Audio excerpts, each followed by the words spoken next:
Hello friends, कैसे हैं आप सब। उम्मीद करते हैं कि आप सब अच्छे होंगे मेरे दोस्त। चलिए मेरे दोस्त, आज हम सब पढ़ने वाले हैं सोशल साइंस का ऑब्जेक्टिव क्वेश्चन।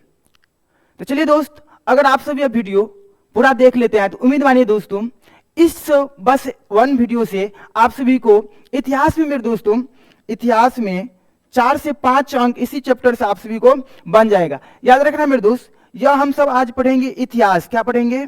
इतिहास। आज हम सबका पहला लेक्चर है इतिहास में। और याद रखना मेरे दोस्त, अगर आप सब यह वीडियो पूरा देख लेते हैं तो यकीन मानिए दोस्त, आप सभी को मात्र आज हम सब 20 क्वेश्चन लेकर आए हैं। अगर आप सब 20 क्वेश्चन यहां पर देख लेते हैं तो यकीन मानिए 506 क्वेश्चन आप सभी को इसी चैप्टर से बन जाएगा। तो चलिए दोस्त, हम सब अपना क्लास शुरू करते हैं। सबसे पहले बात, यहां पर मेरे दोस्त आप सब यहां पर थंबनेल देख सकते हैं, बिहार मैट्रिक परीक्षा। किसके लिए? यहां पर बिहार मैट्रिक परीक्षा 2026 के एग्जाम के लिए हम सब का ये वीडियो होने वाला है। चलिए दोस्त, सोशल साइंस। किसका? Social science.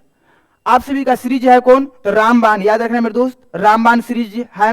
रामबाण सीरीज का आज दूसरा क्लास होने जा रहा है। कौन क्लास मेरे दोस्त? दूसरा क्लास होने जा रहा है। आप सब आज से लगातार मेरे दोस्त 5 से 10 दिन अगर रामबाण सीरीज चलेगा, अगर आप सब पूरा देख लेते हैं, यकीन मानिए दोस्तों, आप सभी को सोशल साइंस में 40 में मेरे दोस्त 40 अंक मिल जाएगा।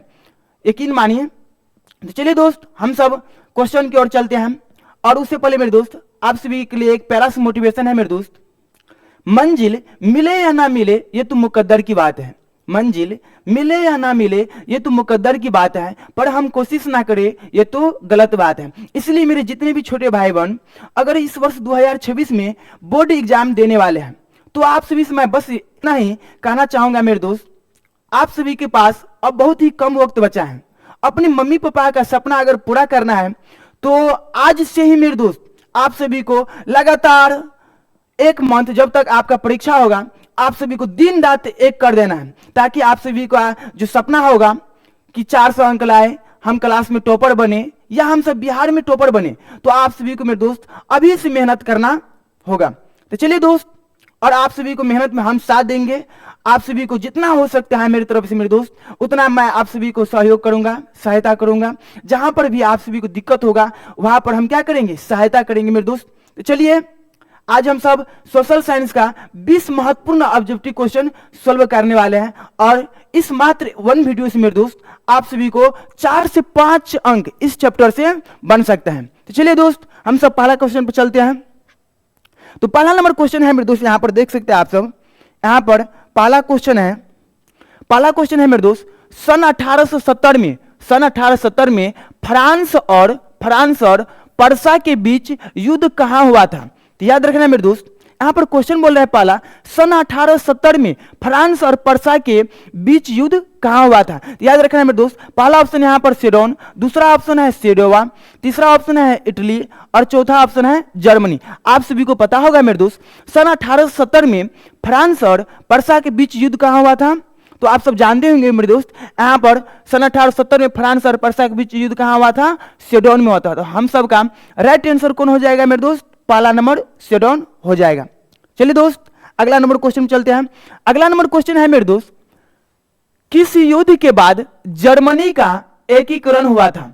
याद रखना मेरे दोस्त, दूसरा नंबर क्वेश्चन हम सबका, किस युद्ध के बाद जर्मनी का एकीकरण हुआ था? तो बहुत ही आसान है मेरे दोस्त, पहला ऑप्शन है क्रीमिया की युद्ध, दूसरा ऑप्शन है सेडोवा की युद्ध, तीसरा ऑप्शन है पर्सा डेनमार्क युद्ध, चौथा ऑप्शन है सेडोन का युद्ध। तो बहुत ही आसान है मेरे दोस्त, किस युद्ध के बाद जर्मनी का एकीकरण हुआ था? याद रखना है मेरे दोस्त, सेडोन के युद्ध के बाद। किसके युद्ध? कौन युद्ध के बाद? सेडोन युद्ध के बाद जर्मनी का एकीकरण हुआ था। चलिए दोस्त, अगला नंबर क्वेश्चन में चलते हैं हम सब। अगला नंबर क्वेश्चन है मेरे दोस्त, यूरोप का मरीज किसे कहा जाता है? तो चलिए दोस्त, यूरोप का मरीज किसे कहा जाता है? मेरे छोटे भाई बहन, यूरोप का मरीज किसे कहा जाता है? तुर्की को यूरोप का मरीज कहा जाता है। आप सभी को समझ में आ रहा है मेरे दोस्त। चलिए अगला क्वेश्चन में चलते हैं। अगला क्वेश्चन है मेरे छोटे भाई बहन, यंग यूरोप का संस्थापक कौन था? तो आप सब पढ़े होंगे मेरे दोस्त, यंग यूरोप और यंग इटली। तो यंग यूरोप का संस्थापक कौन था? मेजिन। याद रखना है मेरे दोस्त, यंग यूरोप का संस्थापक संस्थापक, यंग यूरोप का संस्थापक कौन था मेरे दोस्त? मेजनी। याद रखना आप सब, यंग यूरोप का संस्थापक है मेजनी। और क्वेश्चन आ जाएगा मेरे दोस्त, यंग यूरोप का स्थापना कब हुआ था? तो याद रखना मेरे दोस्त आप सब, यंग यूरोप का स्थापना कब हुआ था? यंग यूरोप का स्थापना कब हुआ था? तो याद रखना 1831 ईस्वी में। कब हुआ था मेरे दोस्त? यंग यूरोप का स्थापना कब हुआ था? 1831 में। यहीं पर क्वेश्चन है मेरे दोस्त, यंग यूरोप का संस्थापक कौन था? तो याद रखना मेरे दोस्त, यंग यूरोप का संस्थापक कौन था? मेजनी। कौन था मेरे दोस्त? मेजनी। और यहां पर मेरे दोस्त एक और क्वेश्चन बनता है, यंग इटली का संस्थापक कौन था? यहां पर सॉरी दोस्तों, यहां पर याद रखना आप सब 1831 नहीं 1834। यंग यूरोप का स्थापना कब हुआ था मेरे दोस्त? 1834 में। और यंग इटली का स्थापना, यंग इटली, याद रखना मेरे दोस्त, यंग इटली, यंग इटली का स्थापना, यंग इटली का स्थापना, यंग इटली का स्थापना 1831 में हुआ था मेरे दोस्त। कब हुआ था? 1831 में हुआ था। और याद रखना मेरे दोस्त, यंग इटली और यंग यूरोप का संस्थापक मेजनी को कहा जाता है। किसे कहा जाता है मेरे दोस्त? मेजनी कहा जाता है। मेजनी का जन्म कहाँ होता है मेरे दोस्त? आप सब जानते होंगे मेजनी का जन्म कहाँ हुआ है? मेजनी का जन्म कहाँ हुआ है? मेजनी का जन्म, मेजनी का जन्म कहाँ हुआ है?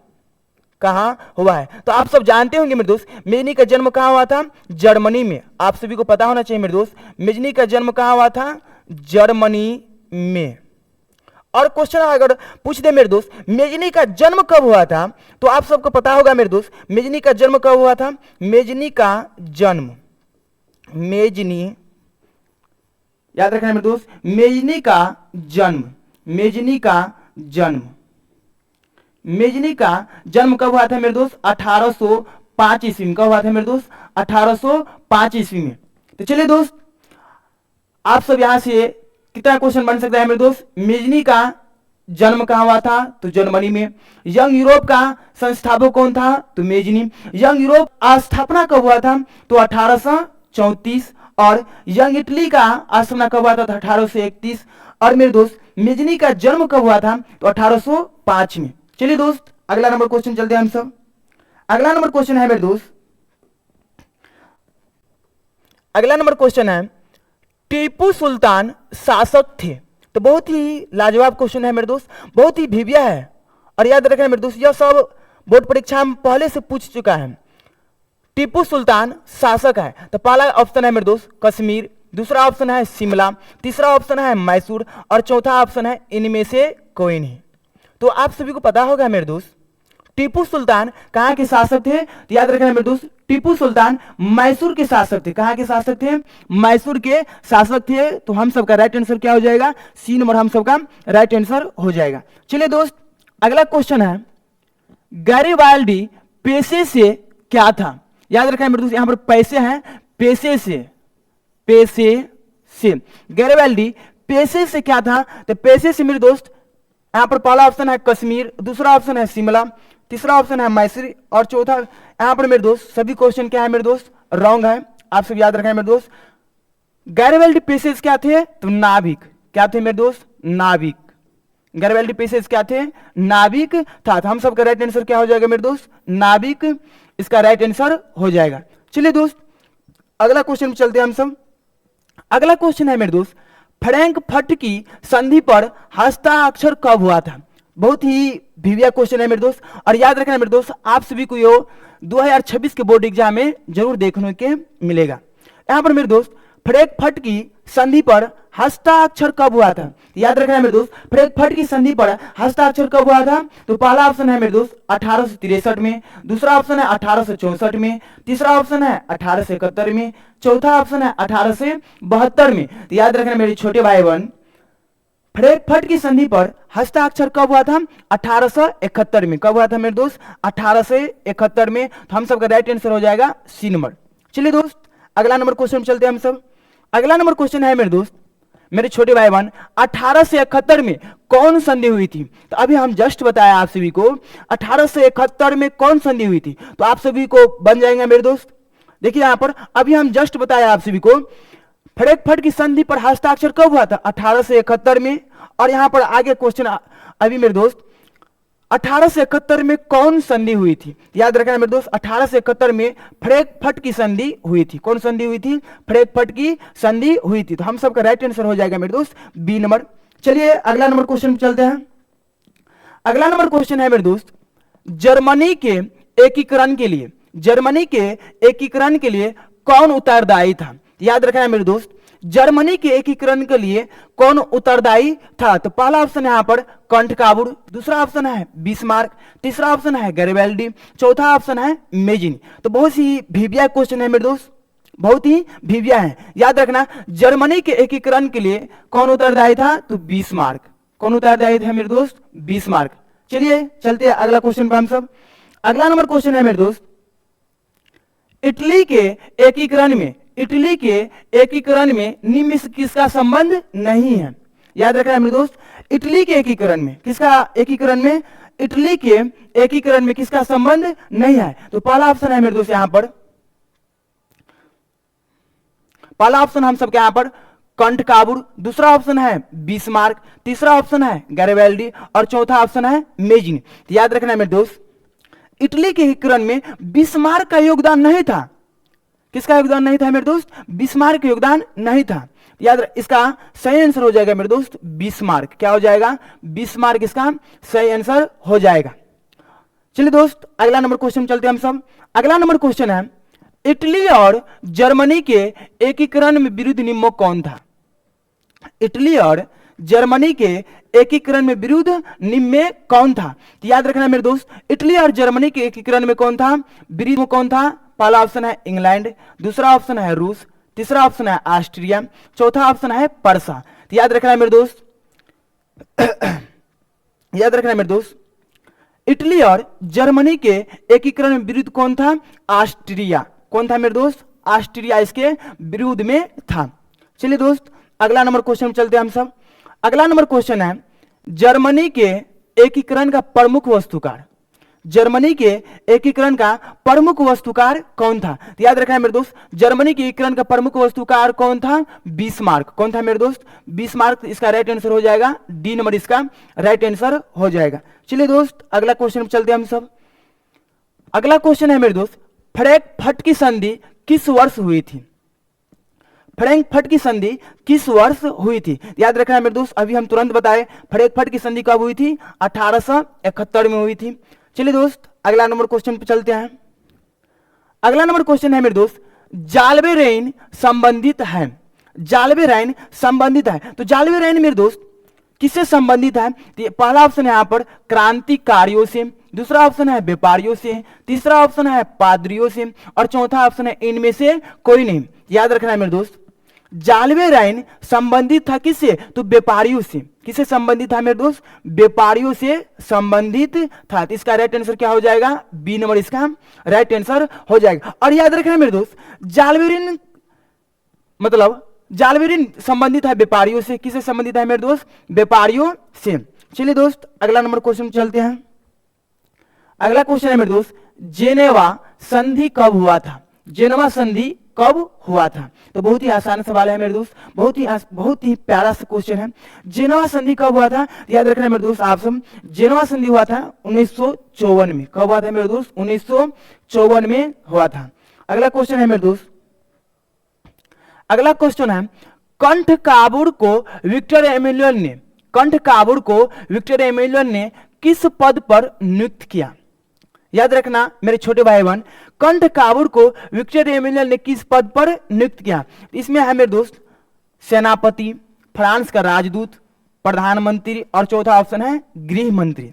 तो आप सब जानते होंगे मेरे छोटे भाई बहन, कंटकाबुर को विक्टर एमेनुएल ने किस पद पर नियुक्त किया? तो याद रखना मेरे दोस्त, प्रधानमंत्री के पद पर। किस पद पर?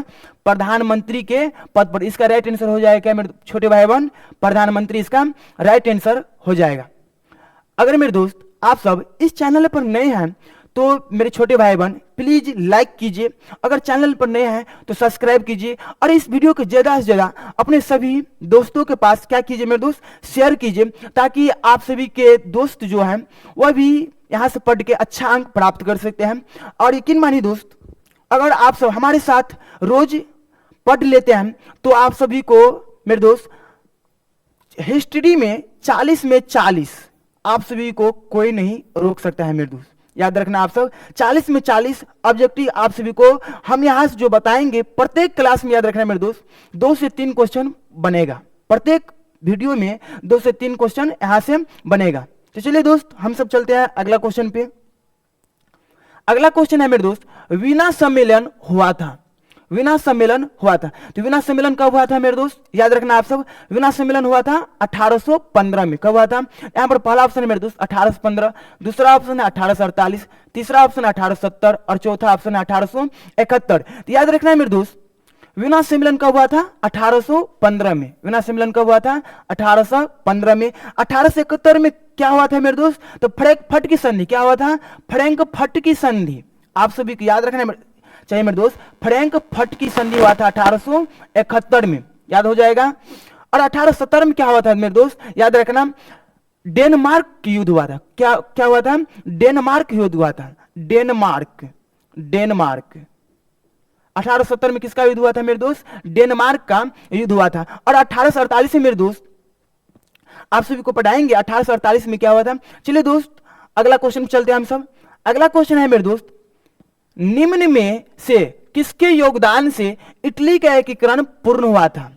याद रखना है मेरे दोस्त, अगर इस तरह के क्वेश्चन ने बोल रहा है इसमें निम्न में से किसके योगदान से इटली का एकीकरण पूर्ण हुआ था। तो बहुत ही आसान सवाल है मेरे दोस्त। इसमें पहला ऑप्शन है मेजिनी, दूसरा ऑप्शन है कंठ काबुड़, तीसरा ऑप्शन है विक्टर एमिनल और चौथा ऑप्शन है इनमें से सभी। इसका राइट आंसर क्या हो जाएगा मेरे दोस्त? इनमें से सभी इसका राइट आंसर हो जाएगा। चलिए दोस्त अगला क्वेश्चन में चलते हैं हम सब।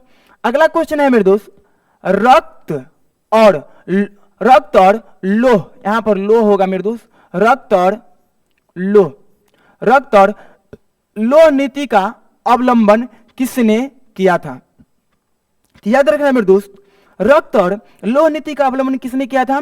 तो पहला ऑप्शन है मेरे दोस्त यहाँ पर गैरिबाल्डी, दूसरा ऑप्शन है कंठ काबुड़, तीसरा ऑप्शन है विक्टर एमिनल और चौथा ऑप्शन है मेरे दोस्त बिस्मार्क। तो आप सभी जानते होंगे और नहीं भी जानते होंगे, कोई बात नहीं है मेरे दोस्त। याद रखना आप सब, रक्त और लोह नीति का अवलंबन किसने किया था? बिस्मार्क। किसने किया था? बिस्मार्क ने रक्त और लोह नीति का अवलंबन किया था। चलिए दोस्त अगला क्वेश्चन पर चलते हैं हम सब। यहां पर मेरे दोस्त 20 क्वेश्चन है, 19 क्वेश्चन है आज आप सभी के लिए लेकर आए थे। और याद रखना मेरे दोस्त, बस इसी मात्र 19 क्वेश्चन में से आप सभी को मेरे दोस्त 4 से 5 ऑब्जेक्टिव क्वेश्चन आप सभी के बोर्ड परीक्षा में मिलेगा। याद रखना मेरे दोस्त, बस इसी एक चैप्टर, बस इसी 10-15 मिनट की वीडियो से आप सभी को 4 से 5 अंक प्राप्त हो सकता है मेरे दोस्त। इसलिए मेरे दोस्त बहुत ही भव्य क्लास है और आप सभी क्या करना है, इस छोटे से वीडियो को आप सभी के मित्रों के पास शेयर कर देना है मेरे दोस्त। और आप सभी के जो व्हाट्सएप ग्रुप है उसमें शेयर कीजिए ताकि आप सभी के जो भी दोस्त हैं वह भी देख सके मेरे दोस्त। चलिए दोस्त मिलते हैं फिर अगले वीडियो में, तब तक के लिए जय हिंद मेरे छोटे भाई बहन। और याद रखें मेरे दोस्त, आप सब कमेंट में जरूर बताएंगे कि आप सभी को यह वीडियो कैसा लगा हो। अगर अच्छा लगा हो मेरे दोस्त तो लाइक कमेंट और सब्सक्राइब जरूर कीजिए और ज्यादा से ज्यादा शेयर कीजिए। मिलते हैं फिर अगले वीडियो में, तब तक के लिए जय हिंद मेरे प्यारे साथियों।